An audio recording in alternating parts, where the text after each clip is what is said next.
Hello everyone, just wanted to do a little update on the SMRC Swordfish. I did actually get to maiden it the other day, but it was really windy and it was grey and overcast and pretty horrible. So I didn't even bother uploading the footage because it was that bad. But it did fly and it flew really well, all things considered. Yeah, really happy with it. But what I wanted to show you today was this nose. And this has been designed by Bandit FPV, or Josh Galt, as you may know him. And we were sort of discussing the SMRC Swordfish, and I was saying quite nice to have a streamlined nose to mount the Insta360 GO2 with. And he said, well, check out this. And this is what he's designed. And it just fits it really nicely. It's very streamlined. And if we just go from the front here, you can see it's got this inlet air vent down there. You'll have to forgive the 3D printing. I'm still kind of trying to get to grips with this filament on the new printer, but it's really nicely designed. But where the clever bit is if I just squeeze the side here, this actually pops off. And what we have in here is, if I just point out this is a little adapter to fit the 14x14 nano camera for the walks now. So obviously it will fit any other 14x14 camera as well. And if I just point down here, we have this open section here. And the reason for that is if I just do this, I'm going to have to try and do this with one hand, so bear with me. And there we are, now that clipped on nicely. And get this will then slide down in there.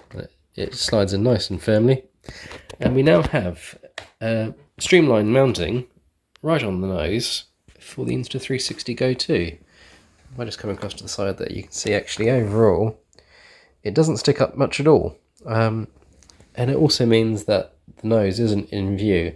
And I've tried this by pitching the plane up quite steeply, and the nose doesn't ever come into view in the stabilization, so it works really well. The angle is perfect.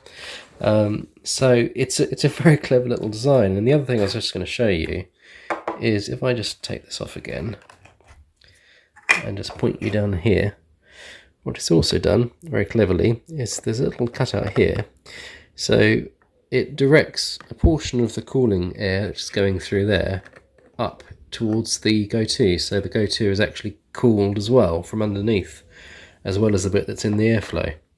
And at the top here you can see we've got the section where the cable comes through, and these bits here either for mounting twin antennas, or if you've got the DJI 03 or any of the V2 walk LEA unit with a single antenna, you can just come up through the middle there. The inside is still the same. I've just mounted the VTX down in there, so it's a nice straightforward mounting. What Josh has also very cleverly designed is a template ring that slides over the nose, so that when you are cutting your nose off, it doesn't have to be a stressful job. Literally the ring slides over the nose and gives you a direct line to cut down, so you just can't really go wrong. And that means that when this glues on, it's completely flush. You're not going to have to guess on anything. It just goes straight on there. So he is selling these files. I think for just, if you want to download just the files, it's $4.79, which I think is absolutely fantastic. And if you haven't got a 3D printer, you can also buy them. He'll print them for you, and they're I think off the top of my head $11.99.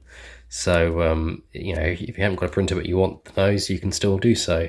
But I'll put a link in the description as well, so you've got a link there. But I'm really happy with it. I'm actually chuffed to bits. So all I need now is now I've got my fancy nose, is the weather to play ball, our great British summer that we're having, so I can get out flying and get some videos for you all. But that's all from me, and a little update on the Swordfish. Eventually you'll get to see some videos of it flying. Take care everyone, bye.